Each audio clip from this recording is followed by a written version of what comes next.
轩轩是一位勇敢的小男孩，他很喜欢到森林中探险，寻找不同的动物和植物。今天，他决定要到一片神秘的森林中探险，看看这里都有哪些动物。他带了一个小背包，里面放满了水、食物以及探险所需的工具。他穿上了适合在森林中行走的服装，然后带着地图出发了。一路上，他看到了许多不同种类的树木和花草，还有许多小动物在他的身边奔跑。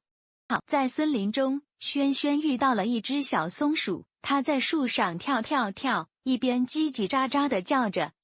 接着，他碰到了一群蝴蝶，在阳光下翩翩起舞。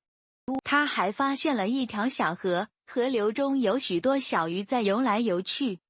当轩轩走到森林深处时，他遇到了一头大熊，熊看到他后，缓缓地走向他，轩轩吓得不敢动弹。但是，熊只是好奇地闻了闻他的气息，然后又走回了森林深处。轩轩继续他的探险，后来看到了一只狐狸，躲在草丛中，一边偷偷地观察着他。他还看到了一只小鹿，它在草地上吃草，十分可爱。在后来探险的路上，轩轩发现了一个小山洞，他好奇地走过去。他惊讶地发现洞里有一只猫头鹰。猫头鹰看到他后，缓缓地转过头来，发出了咕咕的声音。这时轩轩感到有些害怕，但他知道猫头鹰对他没有威胁，于是他缓缓地远离山洞，继续他的探险。当太阳落下，月亮和星星高挂天空，轩轩找了一个安全的地方，搭起了帐篷。在帐篷边边，他点燃了篝火，开始准备他的晚餐。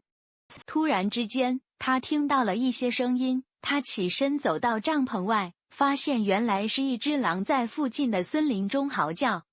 他感到有些害怕，但他知道狼对他没有威胁，于是他又回到帐篷里面。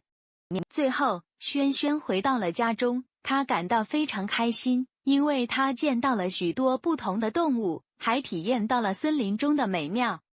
他决定以后还要到更多的森林中探险，看看这个世界上还有哪些美丽的事物等着他去发现。